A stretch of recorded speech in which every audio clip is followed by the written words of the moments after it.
Alright, in this video, we're going over 5 controller tips that are going to make you an overall better player. We're going to go over everything such as best settings for your aim assist, all the way to some secret tips you guys have to know about FOV. Without further ado, let's get straight into this. Don't forget to like, comment, and subscribe, and let's go. So for our very first tip, let's talk sensitivity.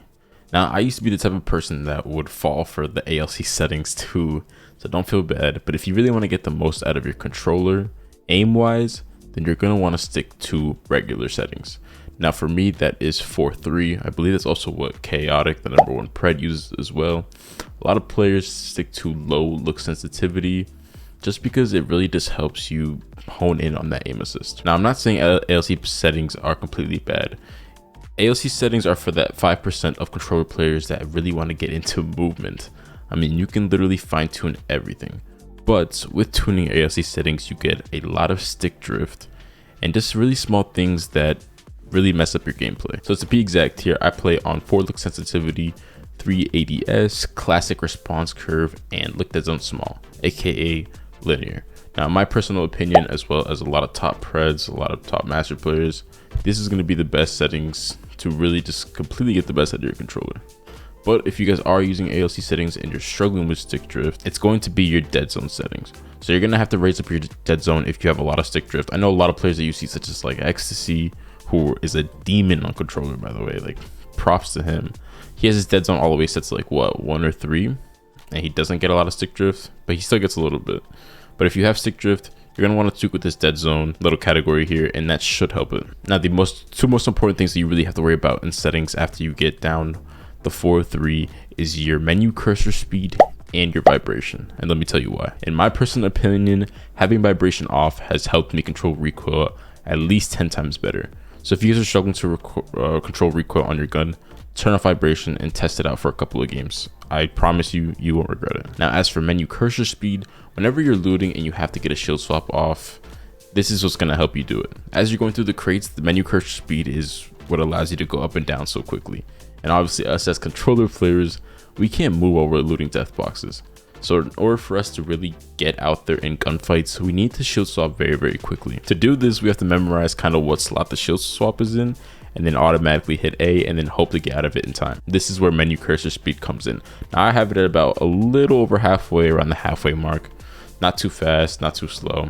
But yeah, definitely turn it up and down depending on your playstyle and see what helps you the best. Tip number 2, you guys need to be using the easiest weapons to really control recoil and use the most out of your aim assist with.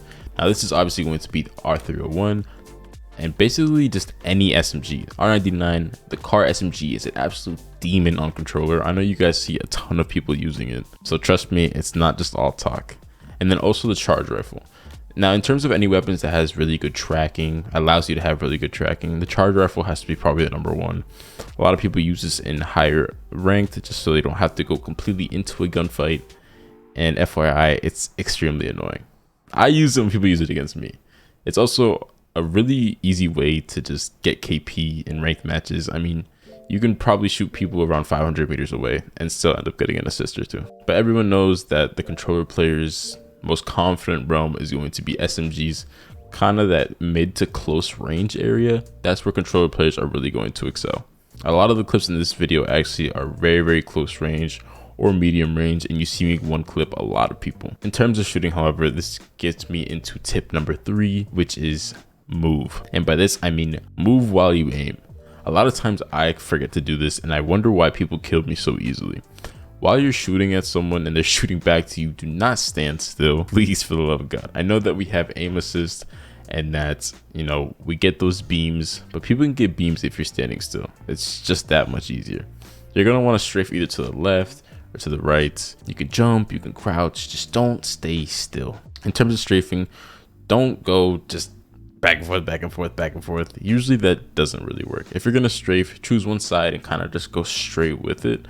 I've personally seen that that's helped me a lot, just because people can't really predict. People really think that you're going to go back and forth in place, and they're just aiming kind of in the middle, hoping to get that beam on you instead.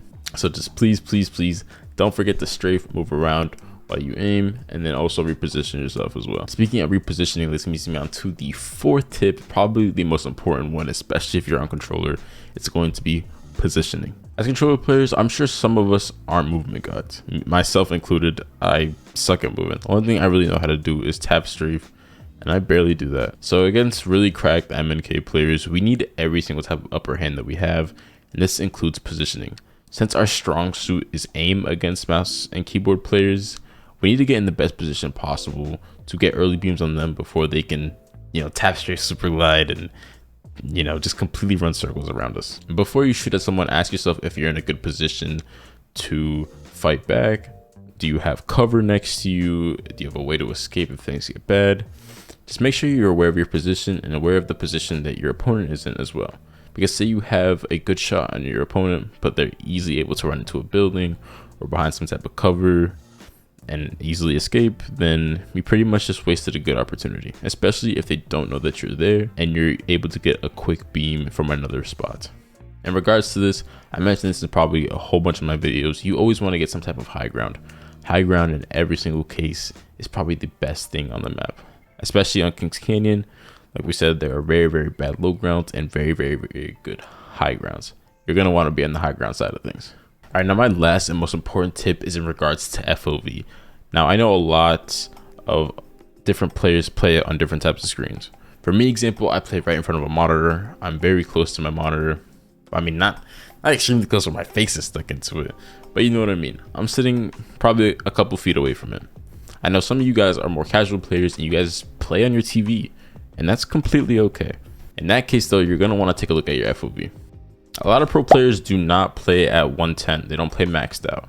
And here's why. Put it into examples, okay? So let's put my FOV all the way down to 96. Look how much closer that dummy looks in front of me. So we go from 96, let's go to 110. A lot farther away, right? But I haven't moved at all. For my players that are playing on TV, I personally recommend any type of FOV under 100. Just because you're probably sitting on the couch, you're laying down playing, and you're going to want to see your enemies as close as possible. For my monitor players, anything from 90 to 110, anything like that is okay for us because we are pretty close and we can see enemies that much closer. Now, the best thing about controller is this right here. Obviously, that's our aim assist. You can kind of see it snap on and off there. But I do find that it's a little stronger when you have less of an FOV. And that's probably just because you see it closer, right? So there it is. So this last tip is find the FOV that suits you personally. Whether you're playing far away from a screen, whether you're playing close to a screen, figure out what FOV makes you feel the best in terms of combat, and then go from there. Now this also depends on your playstyle. If you're a close range player always rushing in with shotguns and SMGs, you're going to want to play on a high FOV. Higher FOV just means a lot more information. It's crazy the difference from 110 all the way to 96, how much less you can see, but the aim does feel stronger, and I guarantee you the recoil is going to feel a lot better too. Alright, well that is going to be it for this video. I hope you guys enjoyed it. If you did, please do not forget to like, comment whatever video you guys want to see next. I'm down to do anything for you guys, so make sure to comment. I see every single comment. But yeah, thank you guys so much for watching. I will see you guys in the next one. Peace.